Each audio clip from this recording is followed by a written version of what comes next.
Bonjour à toutes et à tous, merci pour votre fidélité à Storia Voce et bienvenue pour cette nouvelle émission des Grands Entretiens. Nous sommes le 25 octobre 1555, le vieil empereur Charles Quint s'adresse à la cour impériale dans son palais bruxellois. « Je me sens maintenant si fatigué, dit-il, que je ne saurais vous être d'aucun secours comme vous le voyez vous-même. Épuisé et brisé comme je le suis, j'aurais des comptes à rendre à Dieu et aux hommes si je ne renonçais à gouverner. » Dans les anciens royaumes chrétiens, le souverain tenait son pouvoir de Dieu, si bien que l'abdication consistait à renoncer à une fonction dont le prince n'était pas le maître. À l'époque moderne, alors que l'homme commençait à dominer la nature, à maîtriser les espaces dans le prolongement des grandes découvertes, se répandait ce sentiment que les Espagnols appelaient le desengaño. Le mot exprimait une distance vis-à-vis de soi-même et vis-à-vis de ses actes, la conviction d'une insuffisance inhérente à l'état de créature. D'où le renoncement au monde dans le sens quasi biblique du terme, là où se révèle le vrai visage de Dieu. L'auditeur de Storia Voce me pardonnera de commencer cette émission par la fin, c'est-à-dire par l'abdication de Charles Quint, par son retrait du monde, un monde qui s'en va lui-même puisque la chrétienté n'est plus. Certes, l'empereur Charles Quint vit une époque qui sait le glorifier, mais ce personnage impénétrable cachait en lui une peur face au tragique de l'histoire. Une épreuve dramatique, toujours recommencée, durant laquelle ce qui a été gagné est sous tension d'être perdu bien vite. Denis Crouzet, bonjour. Bonjour. Merci d'avoir répondu à notre invitation. Ces derniers mots, une épreuve dramatique toujours recommencée, sont de vous. Ils sont tirés de votre dernier ouvrage, Charles Quint, empereur d'une fin des temps, paru aux éditions Odile Jacob. Alors nous allons revenir sur le sens, bien évidemment, de ce titre, mais avant tout, je souhaiterais rappeler à nos auditeurs que vous êtes historien, professeur à l'université Paris 4 Sorbonne, auteur d'une œuvre importante consacrée au XVIe siècle, à la violence, à la paix et aux faits religieux. Alors je vais entrer dans le vif du sujet en vous posant une question non pas sur votre texte mais sur le choix de votre couverture. Nos auditeurs peuvent la découvrir sur le site, c'est un portrait de Christophe Amberger datant de 1532. On y voit Charles Quint avec un regard, je dirais, un peu perdu, il me semble, un regard un peu rêveur. Un menton prognate, c'est-à-dire qu'il a les maxillaires proéminents. Je trouve que c'est un portrait qui est peu à son avantage. Pourquoi ce portrait, Denis Crouzet ? Alors, il y a deux points d'intérêt dans ce portrait. C'est le portrait d'un homme qui regarde dans le vague, dans le flou, et qui donc regarde en lui-même. Ça nous initie à un Charles Quint moins pragmatique que méditatif, réfléchissant certes sur le devenir de cet empire providentiellement arrivé jusqu'à lui, mais aussi en proie à des interrogations, à des angoisses. Et puis deuxièmement, il n'est pas à son avantage parce que il encode ce capital de devoirs familiaux qui est en lui. Le menton prognate, c'est le menton Habsbourg, c'est donc cet empire qui lui est venu par succession, au-delà du vote des 7 électeurs, mais le haut du visage, c'est, si on prend un portrait de Charles le Téméraire, c'est le haut du visage de Charles le Téméraire. On a donc un duo qui dialogue en lui et qui montre ses devoirs de prince et de souverain, les Habsbourg, les Bourguignons, l'héritage bourguignon, et sans doute que si on faisait une analyse plus pointue, on découvrirait aussi la partie espagnole. Rien n'est fait au hasard dans ce portrait. Cela veut dire qu'il assume ce poids Alors justement, ce livre, enfin cette couverture représente bien la tonalité de votre livre, qui n'est pas une biographie. Et cela, on va le dire immédiatement à nos auditeurs. Il ne s'agit pas du début et d'une fin et de la fin d'une vie. Il s'agit, j'allais dire, d'un portrait psychologique à travers un événement majeur de la vie de Charles Quint. Oui, en réalité, ce sont 7 années de la vie de Charles Quint, mais qu'il faut essayer de comprendre en remontant en amont jusqu'à sa naissance en 1500 et en allant jusqu'à sa mort. En replaçant dans le contexte de l'imaginaire du temps, contexte eschatologique d'angoisse de la fin des temps, mais aussi contexte de rapport de force avec les autres puissances européennes.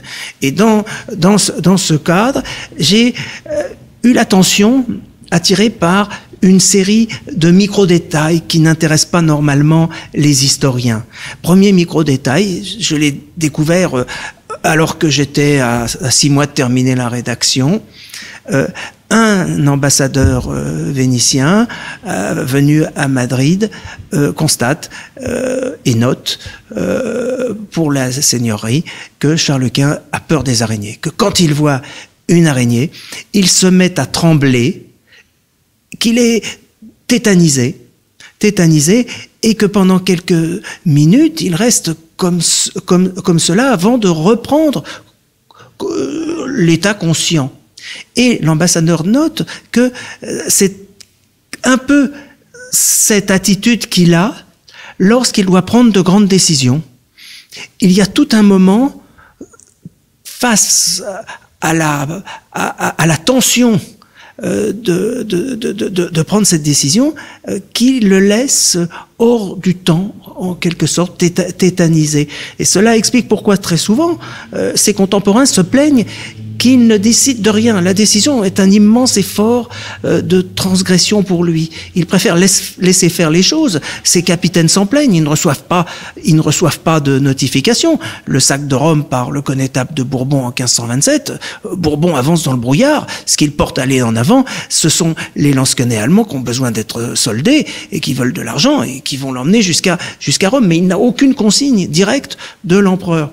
Alors il a peur des araignées. Et dans ce cadre, j'ai rapproché d'autres événements, d'autres de ces micro-événements, dont au début de l'année 1519, quelques jours avant la mort annoncée de son grand-père Maximilien, qui va l'engager, cette mort, il le sait, dans la candidature à la succession impériale. On est le jour des rois 1519, il est en train de prier dans une chapelle et il tombe par terre, semble-t-il, tétanisé, comme mort, presque sans un souffle, et pendant 2 heures, il va rester inconscient. Et l'ambassadeur de France qui est là crie déjà victoire, vous vous en doutez. Comment un handicapé peut-il devenir empereur? Mais qu'est-ce qui s'est passé?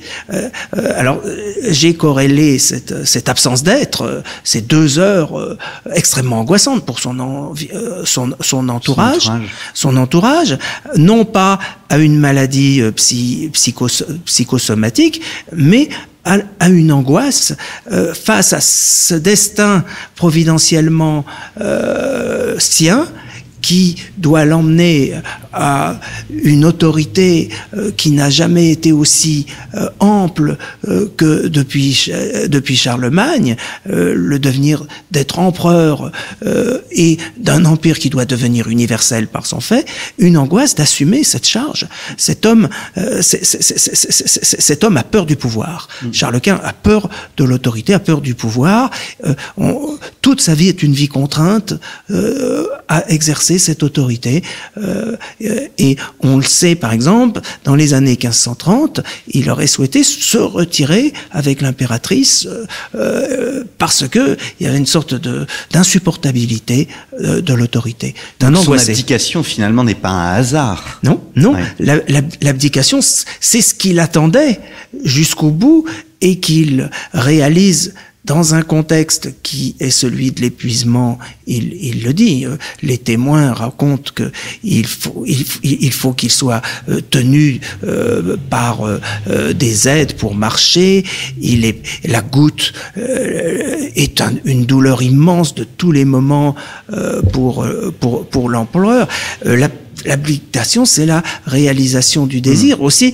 Peut-être, et là il y a des pages magnifiques d'Alphonse Dupron ou de Pierre Chaunu sur peut-être la conscience de l'échec, mais une libération aussi. Il n'en peut plus, et il n'en peut plus d'avoir peur de son autorité, des conséquences. L'autorité d'un empereur, l'autorité d'un souverain comme Charles Quint est une autorité qui exige d'accomplir des gestes, des actions, de prendre des décisions qui sont souvent criminelles.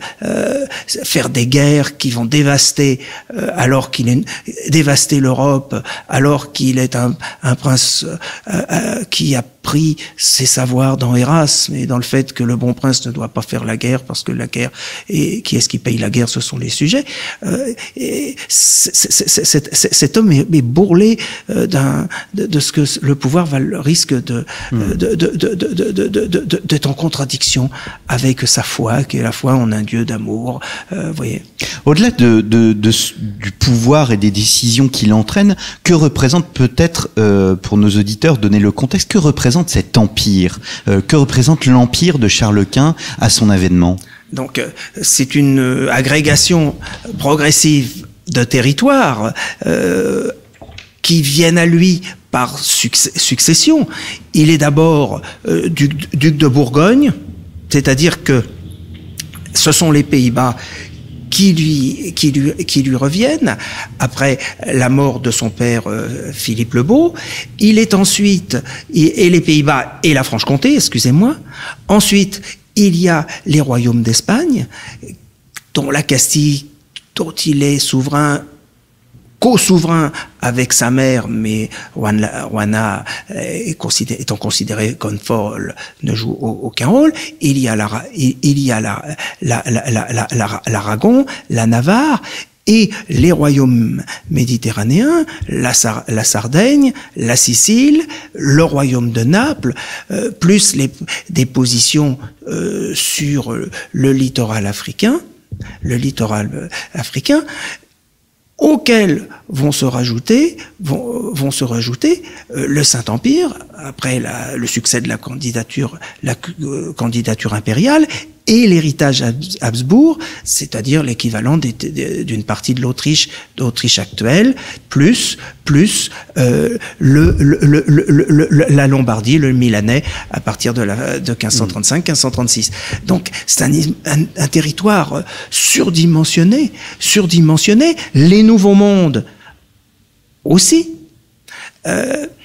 Jamais dans l'histoire, aucun homme n'a tenu un tel pouvoir. Avec, en outre, le fait qu'être empereur, c'est être le suzerain de tous les suzerains, devoir imposer une paix chrétienne pour pouvoir aller libérer Jérusalem et unifier le monde, un seul troupeau, dans une seule foi. C'est cette mission providentialiste qui est sans doute ce qu'il peut y avoir de plus angoissant, parce que il se pense peut-être comme le dernier empereur avant la fin des temps. Au XVIe siècle, on pense que les 6000 ans de durée du monde sont parachevés, ou presque, et que donc le temps va s'arrêter bientôt. Donc cette mission qui est la sienne, il doit l'accomplir, parce que s'il échoue, il n'y aura rien au-delà pour réaliser la volonté de Dieu, et il aura la faute d'avoir échoué. Pourquoi se réfugie-t-il à la fin de sa vie dans un monastère à Youssé? C'est aussi pour expier tous les péchés de la chrétienté et les siens qui ont empêché l'accomplissement des temps. Et vous dites que il est plus bourguignon finalement qu'Habsbourg. Plus bourguignon qu'Habsbourg, absolument, absolument. Parce que il est élevé d'abord dans un territoire bourguignon, les Pays-Bas. Une partie de sa sensibilité de chrétien est nourrie d'une dévotion qui a connu son point de départ aux Pays-Bas, la dévotion moderna, et il y a en lui une latence qui doit être accomplie. Il y a un manque à l'honneur qui a été la prise par les Français de la Bourgogne, de la Bourgogne. Et là, s'il ne réalise pas cette reconquête, c'est l'honneur même de sa maison qui est en cause à travers lui. Donc il y a certainement une priorité dans son imaginaire qui est bourguignon, du moins pendant la première partie de sa vie. Ensuite, il y a ce que Pierre Chaunu a appelé l'hispanisation de Charles Quint, le recentrement sur l'Espagne. Alors revenons-en à votre chronologie, parce qu'encore une fois, il s'agit d'un portrait psychologique qui, à travers un événement bien particulier, c'est cette année dont vous parliez tout à l'heure. Oui, je me suis intéressé à ces 7 années, 1545-1552, parce que ce sont, à mon sens, les années au cours desquelles Charles Quint cherche à résoudre les problèmes qui se sont développés simultanément à sa prise d'autorité impériale.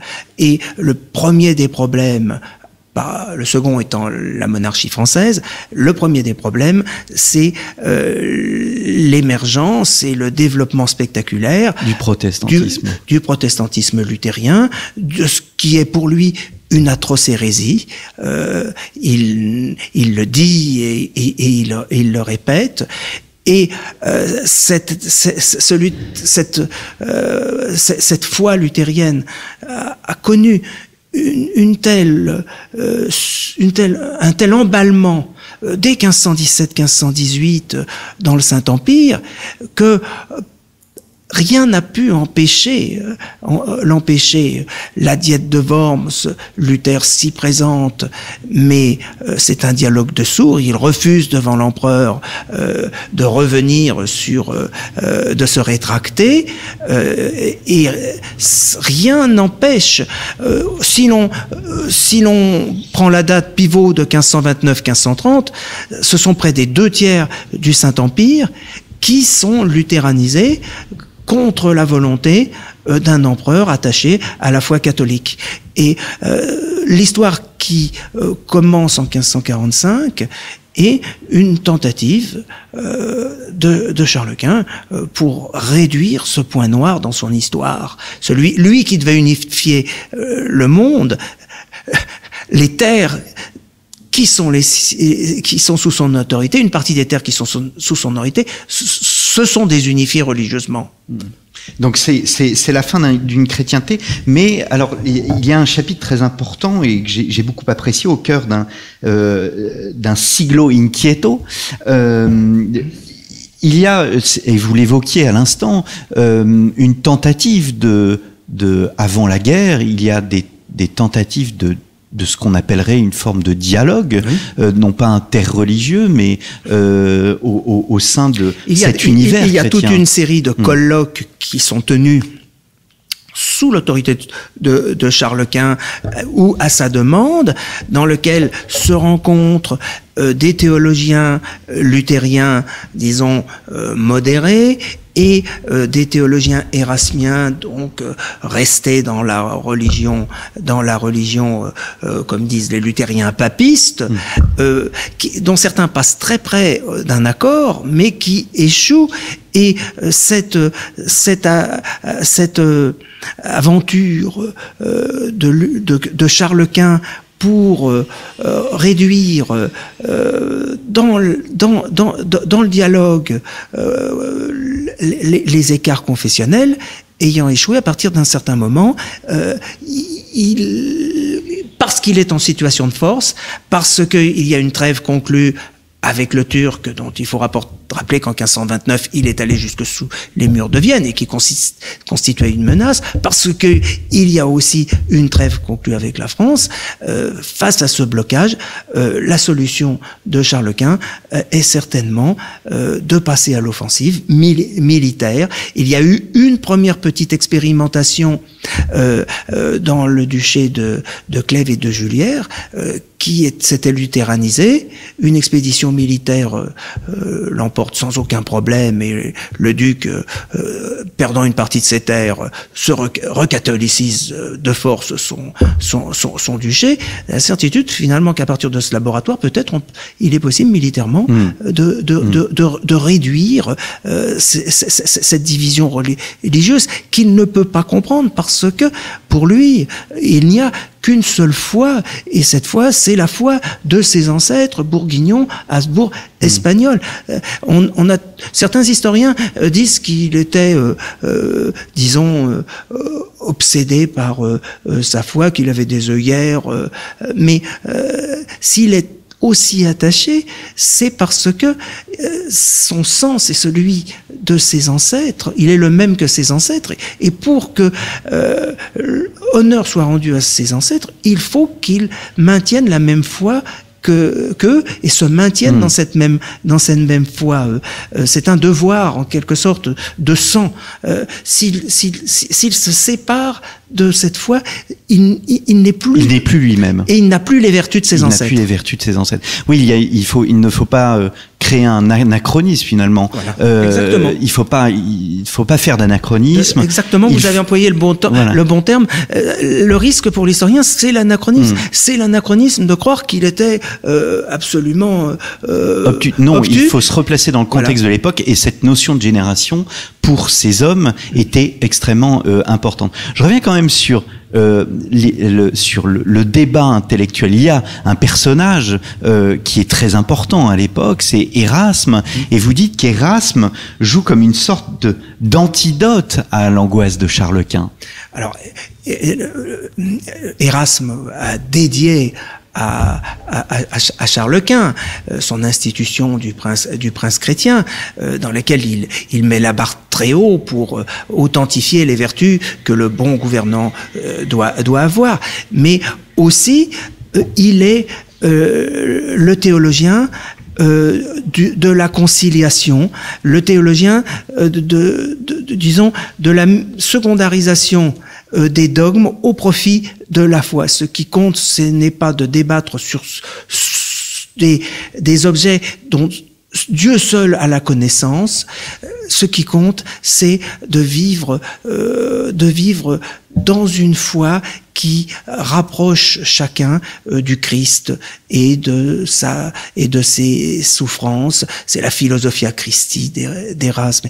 Et moi, je développe l'idée que Charles Quint est beaucoup plus imprégné qu'on ne le pense d'Érasme. Il l'a été via certains de ses proches de son début de vie, Adrien Florizum, qui va être pape et qui est son précepteur, et toute sa vie il cherche l'unification confessionnelle à moindre prix, mais à partir d'un certain moment, quand il n'y a plus d'autre solution, c'est la guerre. Donc, c'est à partir de 1546 la mobilisation d'une armée pour essayer de faire pression sur les luthériens pour qu'ils acceptent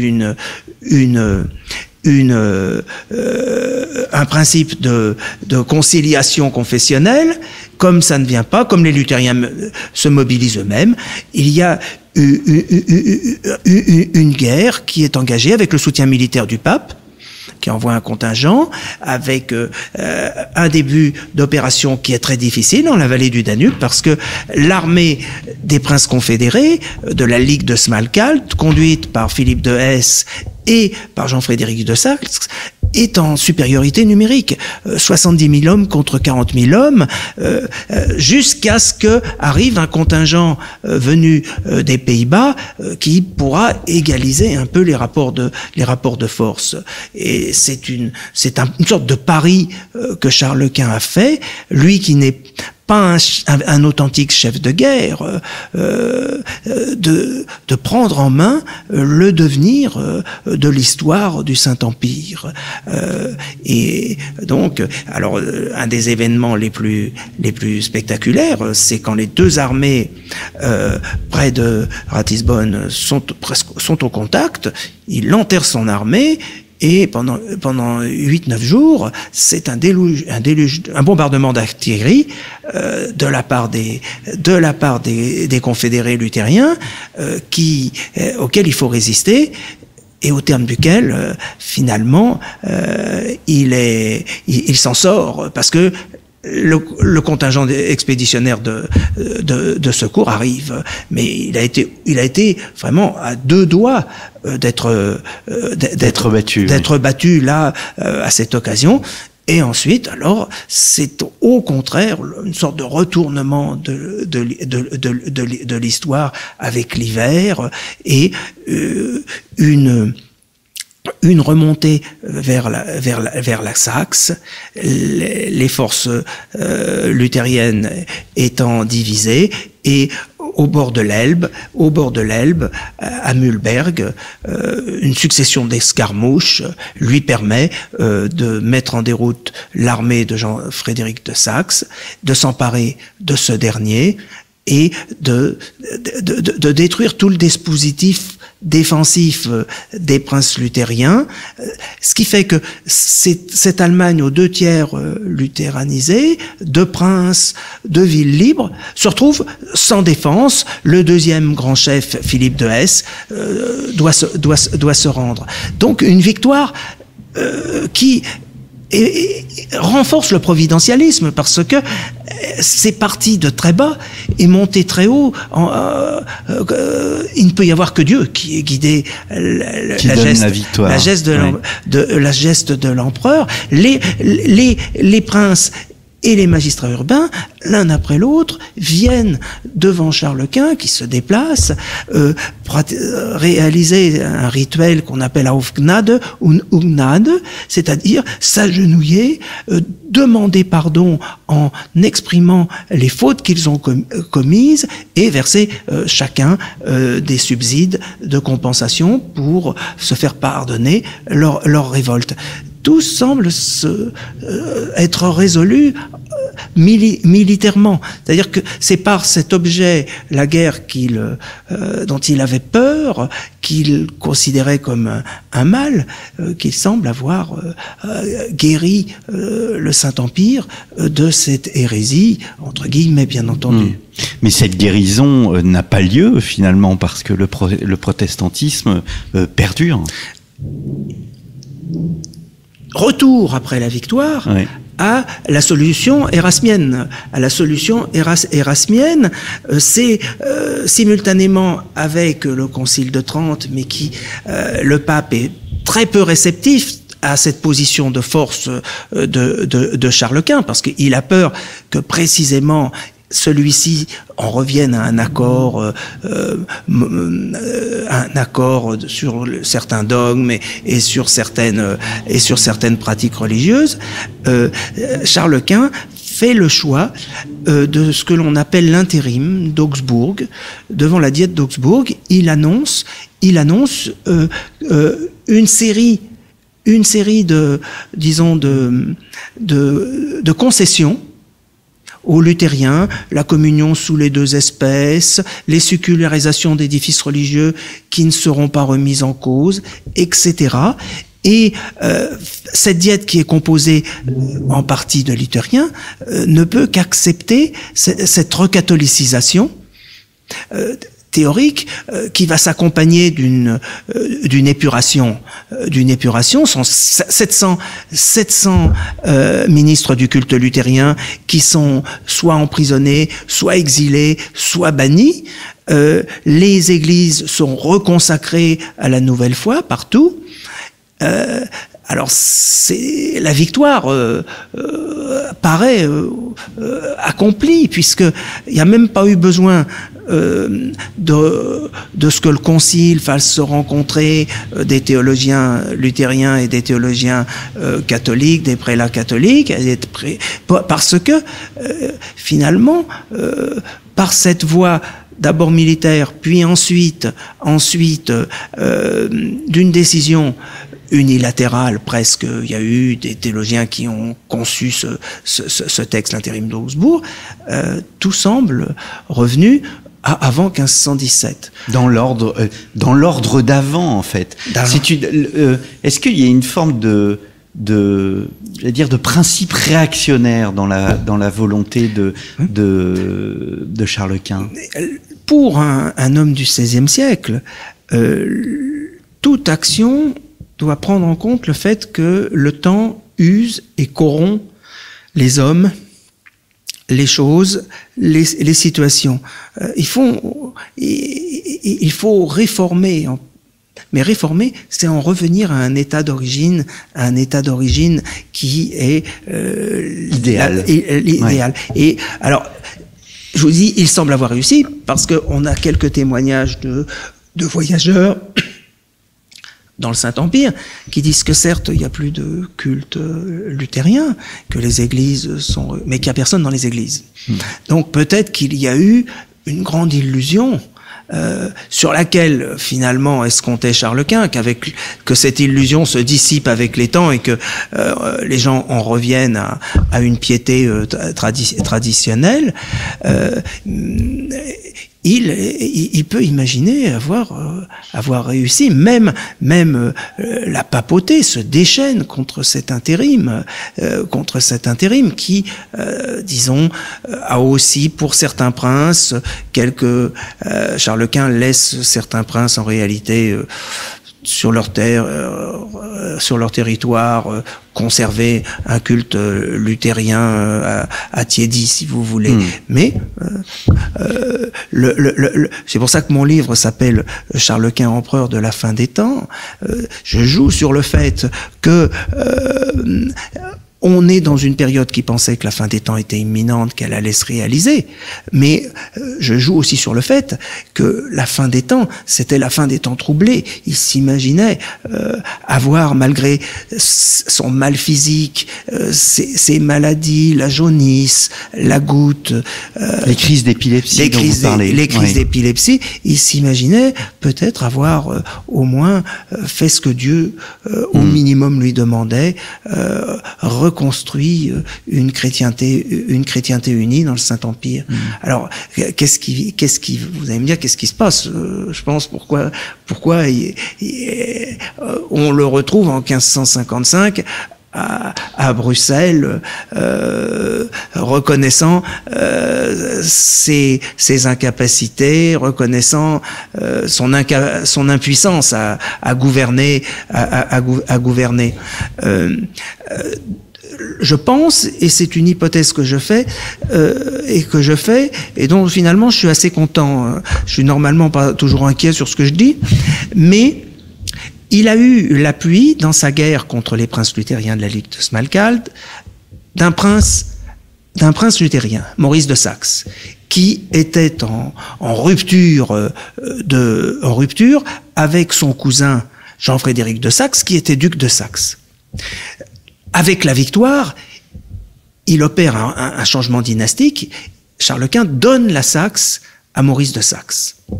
Mais Maurice de Saxe était le beau-fils de l'autre chef de la Ligue de Smalkalde, Philippe de Hesse. Et pour obtenir la reddition à Charles Quint de son beau-père, il avait pris des engagements sur l'honneur que celui-ci serait libéré après sa reddition. Or, Charles Quint, qui a déjà l'expérience d'une libération d'un captif qui a mal tourné, vous voyez à qui je pense, François Ier, garde les deux princes emprisonnés, parce que il faut pas recommencer la même erreur. Et là, il y a un problème. Maurice de Saxe a donné sa parole, donc il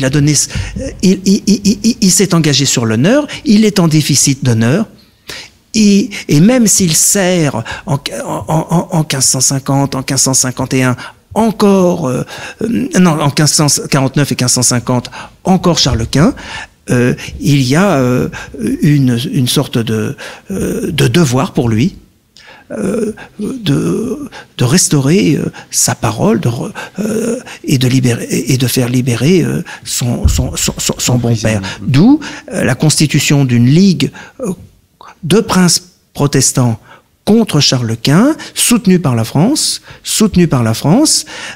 C'est la Ligue des Princes. Et après quelques opérations militaires qui permettent très rapidement à cette ligue de s'emparer d'une partie du sud de l'Allemagne, une opération commando qui manque de surprendre Charles Quint à Innsbruck. Les hommes de Maurice de Saxe arrivent 4 heures plus tard, Charles Quint prévenu a filé, mais qu'est-ce qui se passe après? C'est que cet empereur qui n'a pas prévu de nouvelles opérations militaires voit là où le luthéranisme avait gagné, le luthéranisme revenir. Et donc, tout ce qui a été gagné est perdu en quelques semaines. En quelques semaines. Et c'est pour ça que je m'arrête en 1552, après cette rupture de 1550, il va être conduit à signer, à faire signer par son frère Ferdinand, le traité de Passau, dans lequel il accepte finalement la religion protestante, le principe de tel prince, telle religion. C'est pas encore éduqué, mais il baisse les bras. Il baisse les bras. Et si vous voulez, j'ai présenté dans ce livre cette histoire comme une sorte de tragédie où celui qui a tout gagné perd en quelques jours ce pourquoi toute sa vie était engagée. Et ressort certainement saturé d'angoisse encore plus qu'il n'était avant. Sa décrépitude physique à Bruxelles, c'est sa décrépitude psychique aussi. Comment comprendre que Dieu, qu'il a servi, ne lui ait pas permis de maintenir ce qu'il avait reconstruit. Qu'est-ce qui peut expliquer? Alors il va essayer il a essayé entre-temps une grande opération militaire avec le siège de Metz, mais c'est un échec catastrophique, et donc cet homme d'angoisse repart dans sa vie des derniers jours. Il n'y avait peut-être pas d'araignée à Yuste, mais il y avait aussi la certitude que il était le dernier empereur et que il n'avait pas pour avoir la paix, finalement, il est à la recherche de la paix extérieure pour avoir une paix intérieure. Et on pense et vous le décrivez très bien dans votre livre, il y a cette imitation du Christ, parce que nous vivons une époque qui est imprégnée de Dieu. Il y a chez lui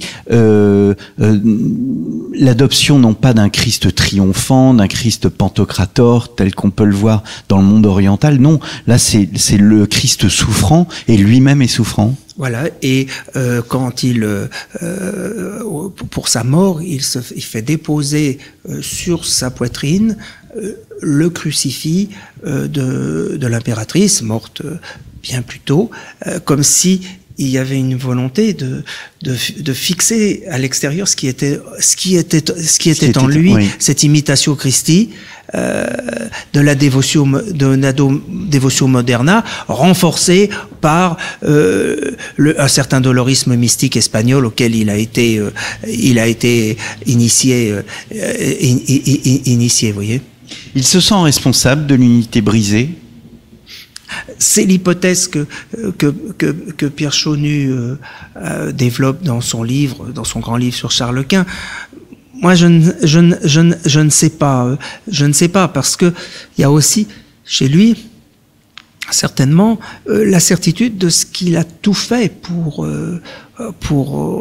rétablir les choses. Rétablir les choses, et que peut-être son fils Philippe, après lui, réussira là où il n'a pas réussi.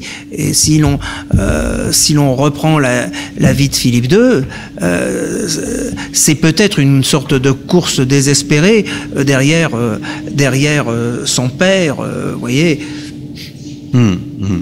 Eh bien, écoutez, merci beaucoup. Moi, je vous remercie beaucoup. Denis Crouzet, donc Charles Quint, empereur d'une fin des temps, aux éditions Odile Jacob, et je me permets de renvoyer nos auditeurs à l'émission que nous avons enregistrée avec Marie Barral-Baron, qui a été une de vos étudiantes, qui a fait une thèse absolument remarquable, parue chez Droz, si mes souvenirs sont bons, sur Erasme, et elle le présente dans le cadre de nos émissions pédagogiques destinées aux professeurs de lycée et de collège. Donc elle présente ce personnage que nous avons évoqué, qui est un personnage incontournable pour la compréhension de Charles Quint, qu'est Erasme. Je vous remercie beaucoup. Merci et à très bientôt pour un nouveau numéro des grands entretiens de Storia Voce.